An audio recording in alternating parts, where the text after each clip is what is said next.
Coba ingat sebulan terakhir, ada nggak sih satu hal yang harganya naik? Harga makan siang di kantin, ongkos kirim, tagihan listrik, harga bahan pokok di pasar.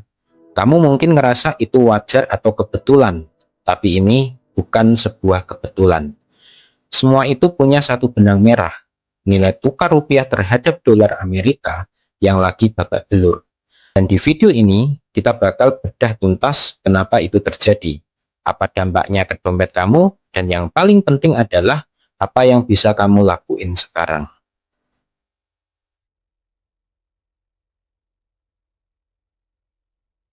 Oke, sebelum kita masuk ke kenapa harga barang naik, aku perlu lurusin satu hal dulu.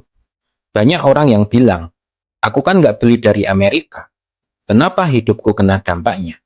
Pertanyaan yang valid banget, dan jawabannya lebih punya efek ke kamu dari yang kamu kira. Fakta yang perlu kamu tahu, dolar Amerika itu bukan sekadar mata uang negara lain.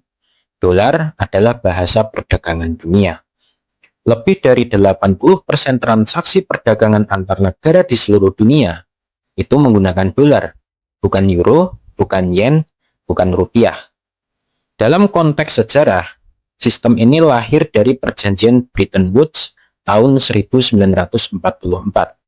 Waktu itu, negara-negara dunia sepakat dolar Amerika Serikat jadi standar global, menggantikan emas.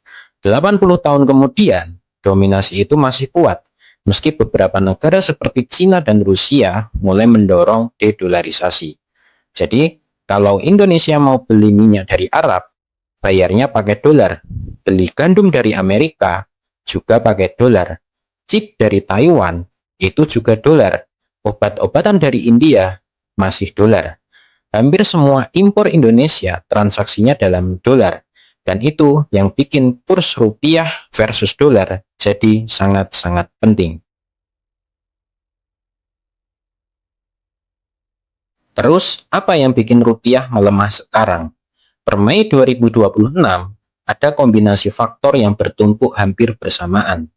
Federal Reserve Amerika Serikat masih mempertahankan suku bunga tinggi, yang membuat investasi di Amerika itu jauh lebih menarik, sehingga modal asing mengalir keluar dari Indonesia. Yang kedua, konflik geopolitik di Timur Tengah membuat para investor global panik, sehingga mereka kabur ke aset yang lebih aman, seperti dolar dan emas. Ketegangan dagang Amerika dan Cina menjadi faktor ketiga yang tidak boleh kita lupakan. Dan terakhir, defisit